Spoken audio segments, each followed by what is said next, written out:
Chers amis, bienvenue dans cette nouvelle vidéo autour du projet de Persac où nous allons vous présenter toutes les étapes de fabrication de cette grande croix. En juillet dernier, nous avons commandé à notre scierie une barre de 12 mètres de long en section 25-25 qui était sciée. Elle a séché pendant 1 an et aujourd'hui, nous nous trouvons à nouveau dans cette scierie pour procéder au rabotage de la croix. L'histoire de notre croix commence ici, il y a 1 an. Le bois se trouvait dans ce gros tas de bois. On a repéré justement la bonne pièce avec Davy, le scieur, le patron de la scierie. Et donc après ce bois le tronc a été pris et a été emmené dans cet entrepôt, dans cet atelier. Et le banc de scierie, il y a le banc de scierie.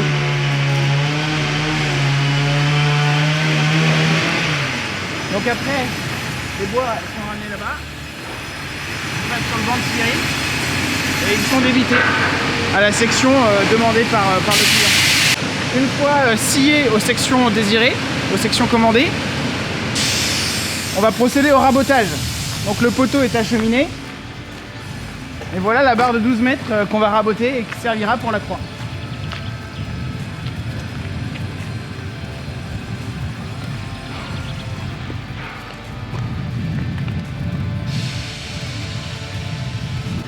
Bonjour Monsieur Carré. Bonjour. Vous êtes donc le gérant de cette scierie. Ouais.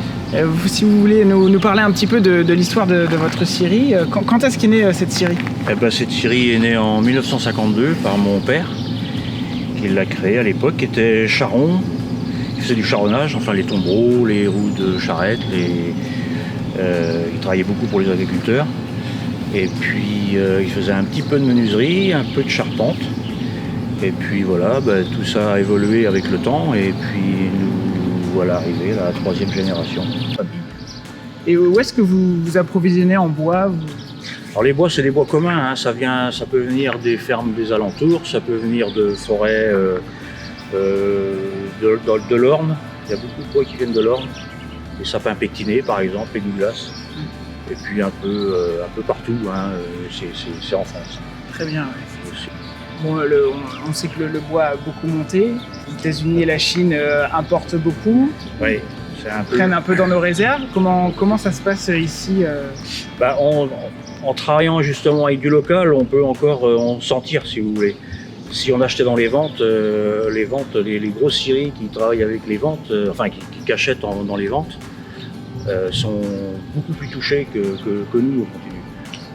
Ça ne nous empêche pas d'avoir ces soucis parce que ce qui part à l'étranger nous passe sous le nez, si vous voulez. Alors, mais bon, on n'est pas une structure à manger beaucoup. Alors, du moment qu'on assure nos clients, c'est la proportion. Hein, on achète en conséquence du besoin et puis voilà. C'est un vrai plaisir. Il n'y a pas que l'argent qui compte dans la vie. Hein, c'est la vie. C'est ça. Voilà. Ouais, très bien, merci monsieur. De rien.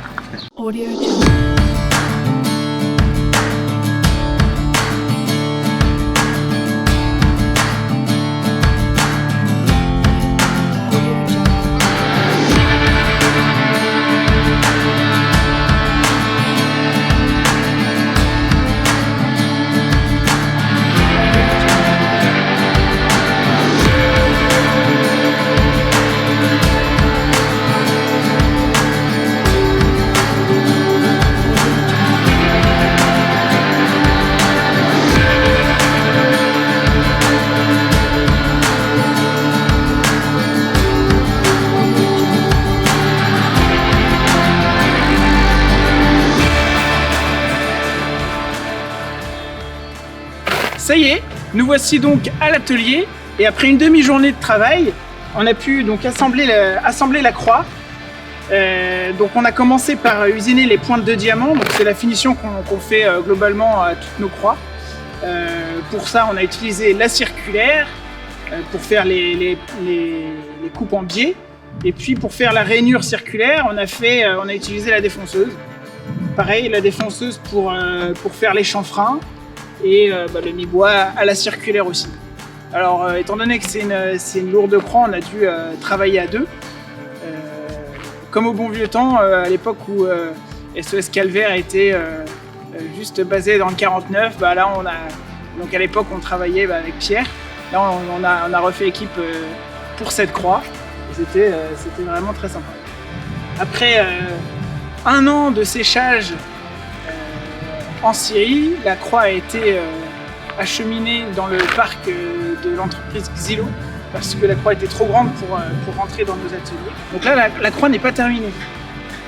On va d'abord, après, on va traiter le bois et puis après, on va peindre cette croix. Donc cette croix sera peinte en blanche.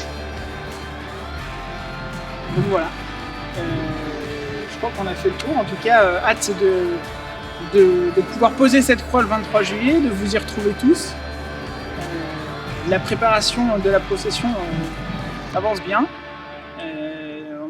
Ça promet vraiment d'être un événement vraiment assez fort.